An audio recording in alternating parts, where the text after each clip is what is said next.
Hello friends, मेरे YouTube channel English वे में आपका स्वागत है। तो आज मैं फिर से एक स्टोरी लेकर आई हूँ। तो ये है इसका पिक्चर यानी कि फ्रंट पेज। देखिए, देखने में तो बड़ा ही इंटरेस्टिंग लग रहा है। तो चलिए इसको शुरू करते हैं। तो इसका टाइटल है the cap seller and the monkeys, यानी कि कैप सेलर यानी कि टोपी बेचने वाला को कैप सेलर बोलते हैं, एंड द मंकीज यानी कि बंदर। तो एक से ज़्यादा है तो यहाँ पे मंकीज लिखा हुआ है।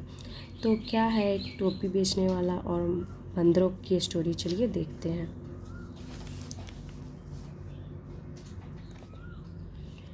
वंस यानी कि एक बार, there was a cap seller in a city far away, यानी कि दूर शहर में एक टोपी बेचने वाला था।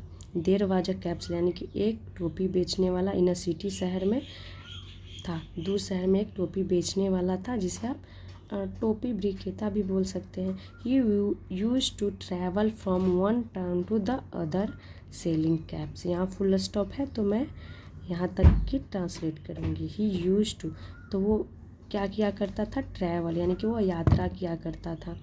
From one town to the other selling caps, यानी कि वो टोपी को बेचने के लिए one town to other town, एक शहर से दूसरे शहर जाता था।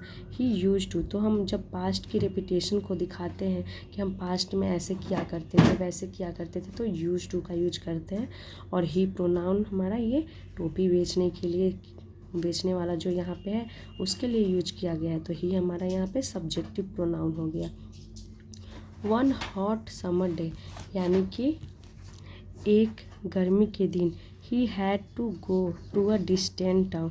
ही हैड टू गो, तो ये हमारी मजबूरी को दिखाता है। जब हम पास्ट में अपनी मजबूरी को दिखाते हैं तो हैज़ टू, हैव टू के साथ बोलते हैं। चूँकि ये पास्ट की है तो हम हैड टू का यूज करेंगे। तो ही हैड टू गो, उसे जाना था, टू अ डिस्टेंट टाउन यानी कि दूर शहर उसे जाना था। After walking for many miles, यानी कि आफ्टर वॉकिंग, आफ्टर के बाद आपको वर्ब में आईएनजी दिखेगा। अगर वर्ब है प्रीपोजिशन के बाद तो वो आपको आईएनजी फॉर्म में दिखेगा। तो फॉर मेनी माइल्स यानी कि उसे after walking for many miles, उसे दूर, मेनी माइल्स यानी कि बहुत दूर, माइल्स उसे क्या करना था, जाना था। ही द कैप सेलर, यानी कि after walking for many miles यानी कि बहुत दूरी तय करने के बाद, the cap seller fail tired, जो कैप सेलर था टोपी बेचने वाला, वह कैसा महसूस करने लगा, फेल टायर्ड यानी कि थका हुआ, एंड वीक और कमज़ोर और थका हुआ महसूस करने लगा। फेल्ड की सेकेंड फॉर्म फेल्ड होती है। ही डिसाइडेड, उसने क्या डिसाइड किया, अब देखते हैं आगे। तो ही के साथ डिसाइडेड यानी कि उसने तय किया, निर्णय लिया। टू रेस्ट यानी कि रेस्ट करने के लिए। Under a big tree shade यानी कि एक बड़े से पेड़ के छाँव में, तो यहाँ पे स्ट्रॉफी एस लगा है यानी कि पेड़ की छाँव में, शेड मतलब होता है छाया। और यहाँ पे अंडर प्रीपोजिशन का यूज किया गया है। तो जब हम पेड़ के नीचे होते हैं तो उसके अंदर में होते हैं तब हम प्रीपोजिशन अंडर का यूज करते हैं। जैसे कि कोई चीज़ टेबल के नीचे हो और उसमें अटैच ना हो तो हम अंडर प्रीपोजिशन का यूज करते हैं। तो set down under the tree and before he knew it, यानी कि वो क्या कर गया, सेट यानी कि बैठ गया। सीट की सेकेंड फॉर्म सेट होती है। बिफोर ही न्यू इट, इससे पहले, ही न्यू इट, वह जान पाता। तो यहाँ नो की सेकेंड फॉर्म न्यू है। He was fast sleep, fast sleep का मतलब होता है गहरी नींद में सो जाना, तो वो गहरी नींद में सो गया। वेन ही वोक अप, जब वो उठा, वेक की सेकेंड फॉर्म वोकअप होती है। तो जब हमारी आँख खुलती है, हम नींद से उठते हैं तो वेकअप का यूज करते हैं। और जब हम बेड से उठ जाते हैं तो हम गॉट अप का यूज करते हैं। तो यहाँ पे वो वेक की सेकेंड फॉर्म वोक का यूज किया गया है। वेन ही वोक अप, जब वह उठा। ही फाउंड, उसने पाया। अब फाइंड की सेकेंड फॉर्म फाउंड होती है। डैट, कि all the caps were missing, जो सारे टोपी थे, कैप्स थे, वह क्या थे, मिसिंग थे यानी कि गायब थे। वर यानी कि पास्ट की सेंटेंस है। तो ये हमारा कोई पास्ट कंटिन्यूअस की सेंटेंस नहीं है, ऐसा ना समझे कि यहाँ पे वर के साथ आईएनजी फॉर्म दिया हुआ है यानी कि पास्ट कंटिन्यूअस है, नहीं। ये हमारी बस वो बता रहा है कि वह टोपी वहाँ पे गायब थी, इसमें कोई भी एक्शन नहीं हो रहा है। Who could have taken the caps, यानी कि हु किसने, could have taken the caps, किसने, टेक की थर्ड फॉर्म टेकन यहाँ यूज किया गया कि यानी कि किसने टोपी को लिया होगा। यहाँ पे ही थॉट, उसने सोचा, उसने क्या सोचा कि कौन टोपियों को लिया होगा। He looked here and there, he looked, उसने देखा, हियर एंड देयर यहाँ वहाँ। But there was no one, लेकिन कोई भी नहीं था। देयर वाज नो यानी कि कोई भी नहीं था। सडनली यानी कि अचानक से। ही लुक्ड अप, उसने अचानक से कहाँ देखा, लुक्ड अप यानी कि ऊपर देखा। एंड सॉ, सी की सेकेंड फॉर्म सॉ हो गई, sorry. And saw lots of monkeys, तो उसने क्या ऊपर में देखा, लॉट्स ऑफ मंकीज यानी कि बहुत सारे बंदरों को।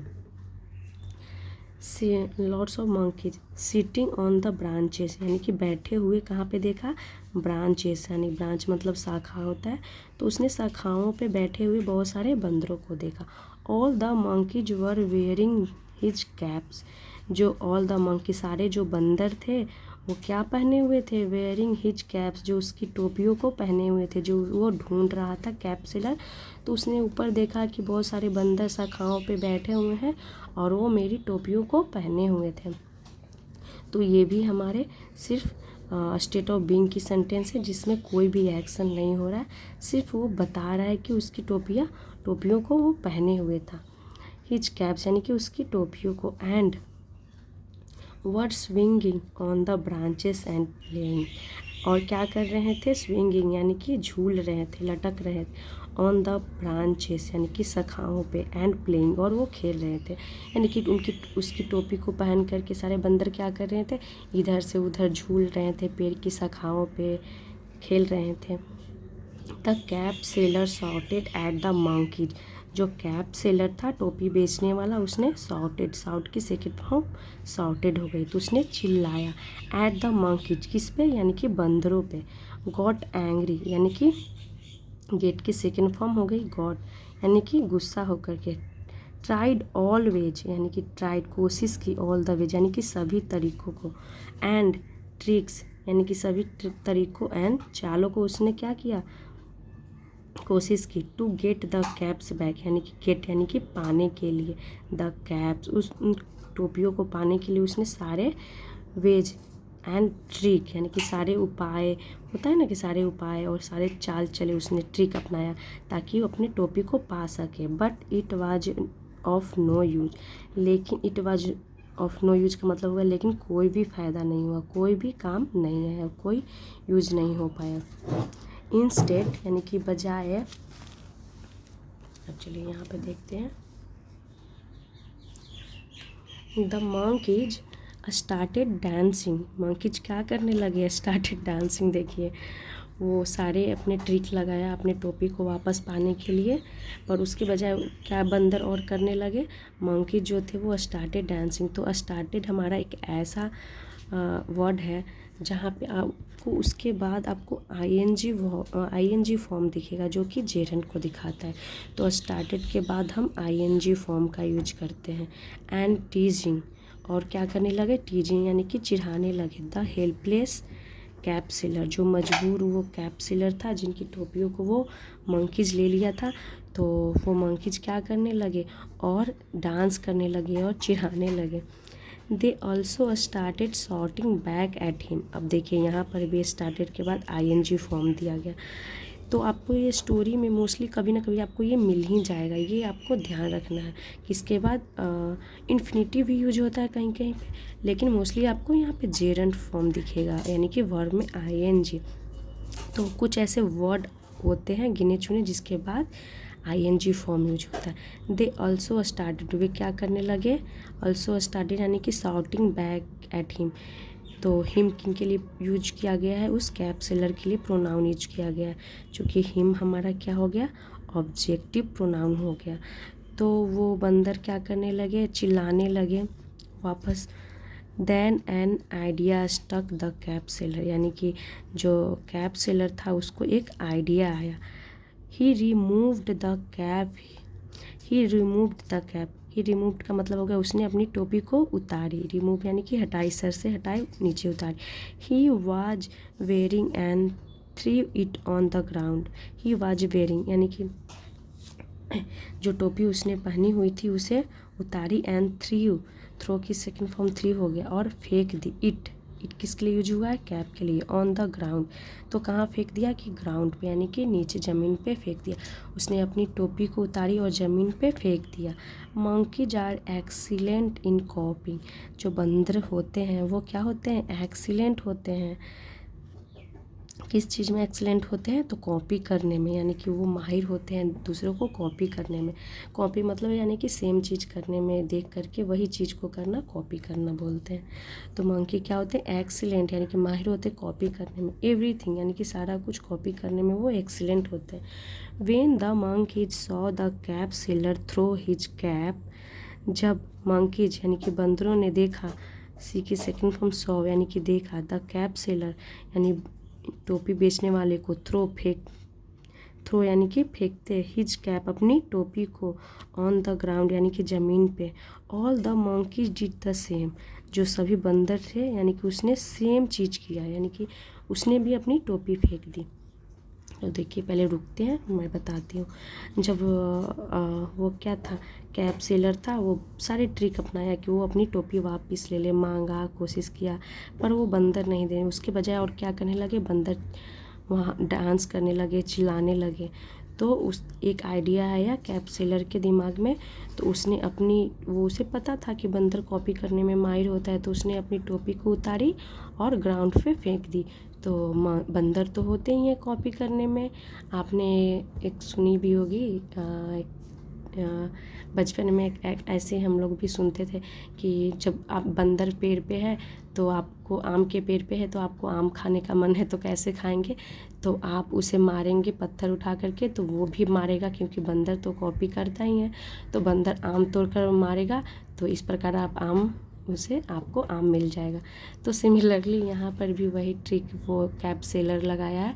उसने देखा कि ये बंदर मान नहीं रहे हैं, तो उसने अपनी टोपी उतारी और ज़मीन पे फेंक दी। तो सारे बंदर वही चीज़ करने लगे, अपनी टोपी उतार करके ज़मीन पे फेंके। देखिए यहाँ पे all the monkey did the same, यानी कि सभी बंदर ने सेम किया, वही चीज़ किया। दे टू थ्रू देयर कैप्स। दे यानी कि एक से ज़्यादा है तो दे प्रोनाउन का यूज किया गया। दे टू यानी कि वे भी, थ्रू यानी कि फेंके, देयर कैप्स अपने टोपियों को, ऑन द ग्राउंड यानी कि ज़मीन पे। The cap seller jumped and collected all. जो कैप सेलर था वो जम्प्ड यानी कि उछला, एंड कलेक्ट यानी कि जल्दी जल्दी उछल करके क्या किया? कलेक्ट किया यानी कि इकट्ठा कर लिया। ऑल द कैप्स यानी कि सभी टोपियों को, एंड होल्डिंग देम टाइटली और उसे क्या कर लिया? कस करके पकड़ लिया। टाइटली यानी कि कस करके पकड़ लिया। ही क्विकली वॉकड अवे, वह जल्दी से क्या कर लिया? वॉकड अवे, वहाँ से चला गया। तो यहाँ पे क्विकली हमारा एडवर्ब हो गया। और ये थी हमारी स्टोरी। तो चलिए इसका मोरल देखते हैं, क्या है इसका मोरल। इसका मोरल है use intelligence and not anger to solve a problem. यानी कि यूज इंटेलिजेंस, अपनी बुद्धि का यूज करना चाहिए, ना कि एंगर यानी कि गुस्से को, टू सॉल्व प्रॉब्लम यानी कि प्रॉब्लम को सॉल्व करने के लिए हमें अपनी बुद्धि का यूज करना चाहिए, ना कि गुस्से से।